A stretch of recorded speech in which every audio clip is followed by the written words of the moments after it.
This crowd of people is a medium for waves. Yeah, really. Here's a wave now. No one person is moving that much. What is moving is the shoving. Each individual person gets shoved and then shoves someone else. They're transferring the shoving energy. The shoving itself has a set speed it moves through the crowd. Here, everyone's moving to the right, but the wave of space between them is moving to the left. When there's no shoving or gaps, everyone spaces out to a comfortable distance apart. That's the crowd's equilibrium. If equilibrium is this line, then the shoving is a little bump above the line. It's called a peak. And the gap in a crowd is below the line. It's called a valley. This is also a medium.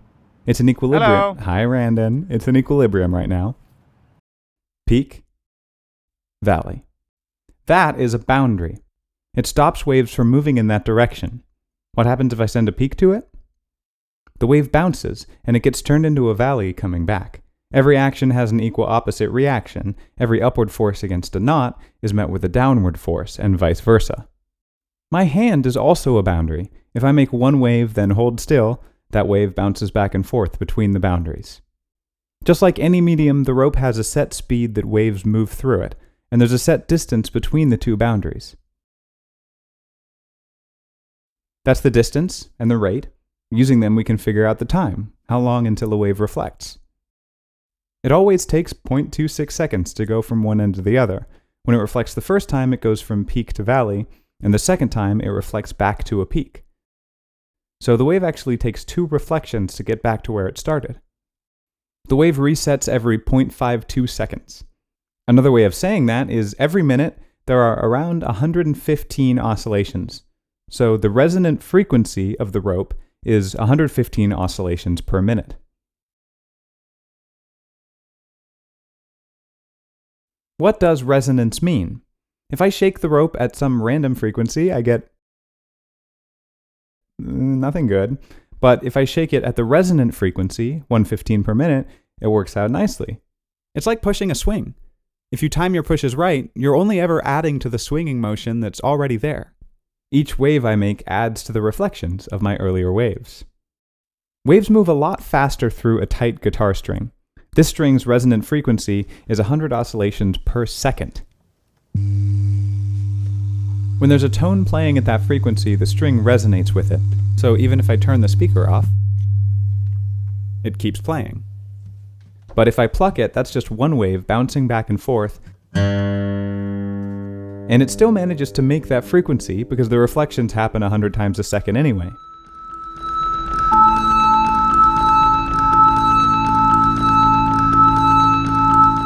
My hand is making this shape. It's called a sine wave. And here are all the places it passes through equilibrium. This is important because to make the rope resonate, my hand always has to be at 0 when a wave comes back to it. When a wave reflects, it goes from a peak to a valley. What's between a peak and a valley? Equilibrium. Boundaries force waves to be at 0 for just a second, so when the wave gets back to my hand, the hand better be at equilibrium too. Line up the spots where the waves are at 0, and you can fit the sine wave in with the so-called standing wave that the rope is making. These points are called nodes, where no motion is allowed. But that's the only restriction. You can squish a sine wave as much as you want, as long as there's nodes at either boundary. To get this, you need twice as much sine wave in the same amount of time, so the frequency needs to be twice as fast. 1, 1, 1, 2, 1, 2, 1, 2, 1, 2, 1, 2, 1, 2, 1, 2, 1, 2. This is a harmonic, the second harmonic. 1, 2, 3, 1, 2, 3, 1, 1, 2, 3, 1, 2, 3, 1, 2, 3, 1, 2, 3, 1, 2, 3, 1, 2, 3, 1, 2, 3, 1, 2, 3. And this is the third harmonic. You can theoretically keep going forever. Fourth harmonic, fifth, etc. When you pluck a guitar string, the loudest thing you hear is the first harmonic, aka the fundamental. But there's also spikes at 2 times the fundamental frequency, 3 times, and so on. When harmonics other than the fundamental are playing together like this, they're called overtones. Let's recap. Frequency is how often something happens. Harmonic is when you multiply that frequency. Let's hear the harmonics.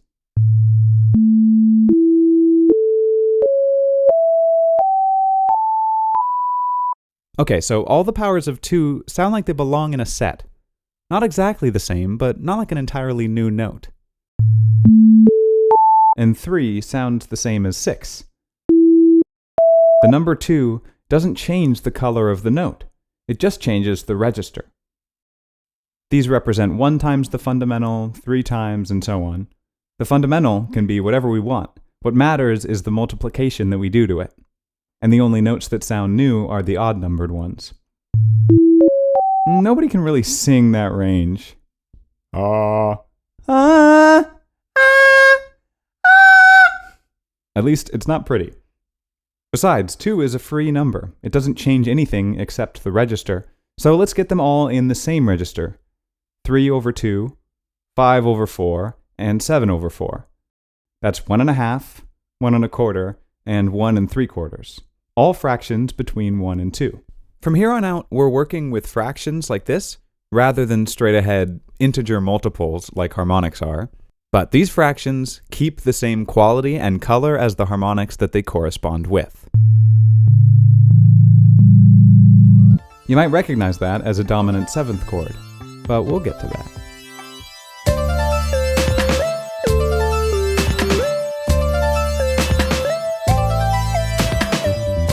Notes sounding good together is called consonance. Here's 100 Hz again. And here's 3/2 of that frequency, 150 Hz. The third harmonic of the lower note is the same as the second harmonic of the higher note. 2 of their loudest overtones are playing in unison. That's consonance. The 2 numbers in this fraction tell you which harmonics will line up. You can tell how consonant something will be based on how low the numbers are, because the lower the number, the more prominent the harmonic. 1 is the root tone. We're basing everything else off of it. It's officially called the tonic. 3/2 is the most consonant note with the tonic. 3/2 is called the dominant. Going from tonic to dominant, that's an interval, a proportional distance between 2 notes.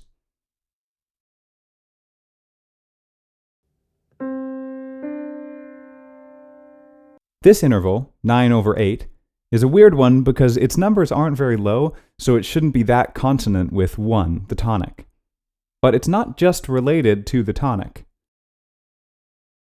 It's 3/4 of the dominant. That's a pretty strong connection to a pretty important note. So 9 over 8 can stay. It's the dominant of the dominant.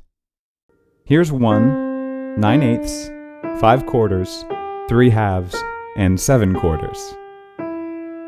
No wonder the pentatonic scale is one of the most common and oldest scales in music.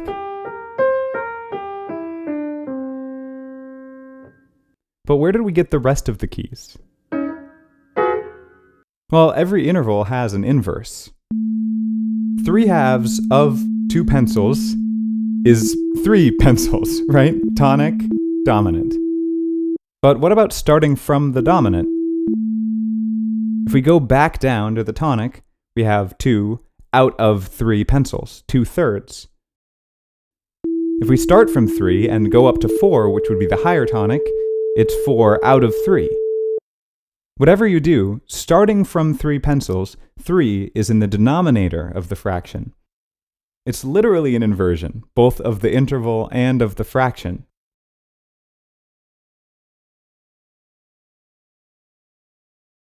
This kind of makes no sense. All the notes so far have been based on a harmonic. 3/2 is the third harmonic, but lower. This fraction doesn't have a harmonic equivalent.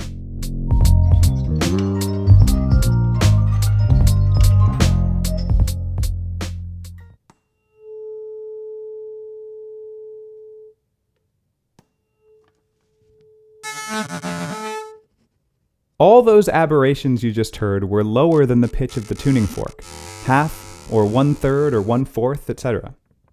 These are called undertones or subharmonics. They are the polar opposite of the harmonic series. If harmonics are multiples of the fundamental, then subharmonics are divisions. In reality, nobody plays music with a tuning fork and a piece of paper. The Undertone series is mostly theoretical, the implied opposite of overtones. 2/3 is the subdominant. It corresponds to the third subharmonic. And it doesn't just stop with the number 3. 4/5 corresponds with the fifth subharmonic. These are still consonant. Consonance doesn't care what order the numbers are in, only whether the numbers are small.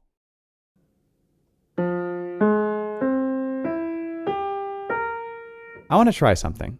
We've been using this note as the tonic, and deriving every other note from its undertones and overtones. But I'm going to play you these notes again, and you hum to yourself what the root note sounds like.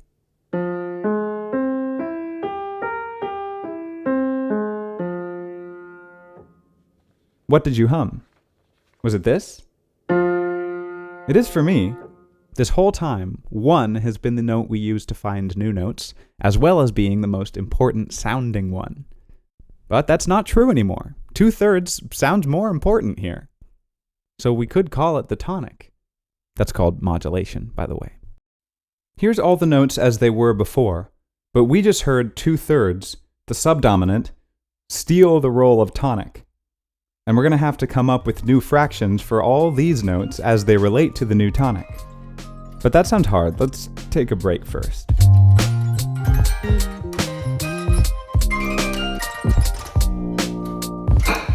Since I've been researching these videos, I've started seeing these principles everywhere. Periodic change is all over the place. The moon waxes and wanes. The year goes from warm to cold. We're born and we die. This is all periodic-ish shifting between two binaries, which is exactly what pitch and rhythm are. Pitch is periodic shifting between compression and rarefaction of the air, peaks and valleys. Rhythm is periodic shifting between strong and weak beats. In all of these things, it seems like there's something that humans just love to do with time. Like the moon. It waxes and wanes, it goes from new to full, but we also have a name for the half moon. And we have names for the phases of the moon before and after, crescent and gibbous. The year gets cold and it gets warm. Some cultures only have 2 seasons. Summer and winter, the dry season and the wet season. Other cultures have 4. Fall, winter, spring, summer, 4 seasons instead of 2. Even in life, we're born and we die, but we also have this thing that we call the midlife crisis, which is amazing. I love that we have a thing that we do to involuntarily mark the transition from the first half of our lives to the second half of our lives. In acoustics and rhythm, and it seems to be in everything else, humans just love to split time into 2 or 4 or 8 pieces, bisecting time periods. We always notice the moment between 2 events, and we always give that moment a name or a sound. Like in rhythm, we have whole notes, half notes, quarter notes, eighth notes. In harmony, we have octaves, which is the modern word for doubling pitch. Jean-Michel Basquiat, John Michael Basquiat said that art is how we decorate space, music is how we decorate time. And yeah, music at its core is time math, and that makes it the most immediate and emotional way to sort of hang time onto a frame. That way every moment is different. The empty space just before a beat feels completely different from the empty space just after a beat, even though those 2 moments are the same. They're both just empty space. Notes aren't just colors that sit there idly on a canvas. Every note is defined by how quickly it changes, frequency. And harmony is just frequencies that literally fit together in time. Where were we? We're modulating. So we used a note to get a bunch of different consonant intervals, and from those intervals we got a new note that has its own harmonic gravity, to the point where we're naming it the new tonic. All right, let's start with the old tonic. This is 1, the tonic. This is 2/3, the subdominant. If the old subdominant becomes tonic, what does the old tonic become? In other words, 1 is what of 2/3. Just solve for x. It's 3/2. This note is the dominant now. What about the old dominant? Now it's 9/4, the dominant of the dominant. This is why it's so easy to modulate to a dominant or subdominant, because every fraction with 3 in it just moves over to fill a different role. We call that the circle of fifths nowadays. All right, let's do a harder one. 4/5. Okay, 12/10. When we reduce the fraction, we get 6/5. This is a completely new interval that we didn't have before. It's 4/5 of the dominant, so it's consonant again with both tonic and dominant. 5/4 becomes 15/8, another new one. And finally, 7/4 is 21/8. All right, maybe we don't keep this one.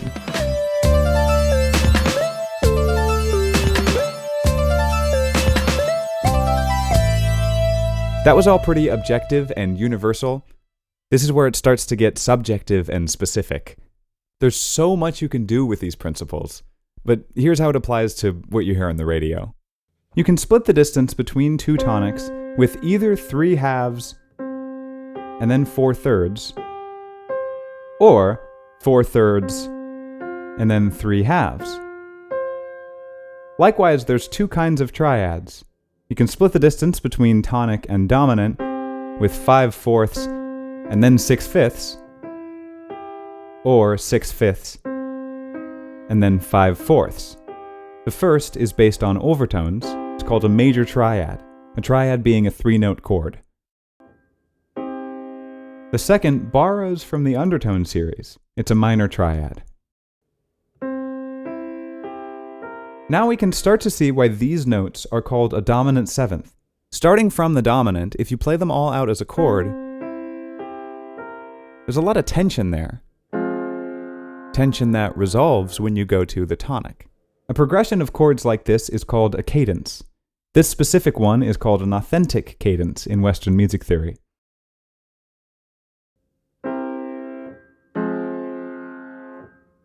We can get another cadence by reversing the chords.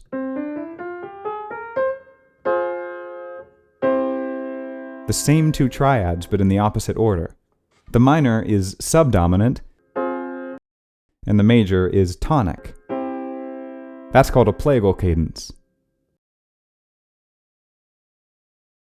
We only have two chords here, one made from overtones of the note C, and the other made from its undertones. An authentic cadence is basically going from over to under, and plagal is going from under to over. So yeah, fluids carry waves. Waves bouncing between boundaries give us frequency. Harmonics are multiplications of frequencies, and they give us consonance. Consonance gives us intervals. Intervals have inversions, which give us subharmonics. All those things put together give us chords and cadences, which are the basis for functional harmony.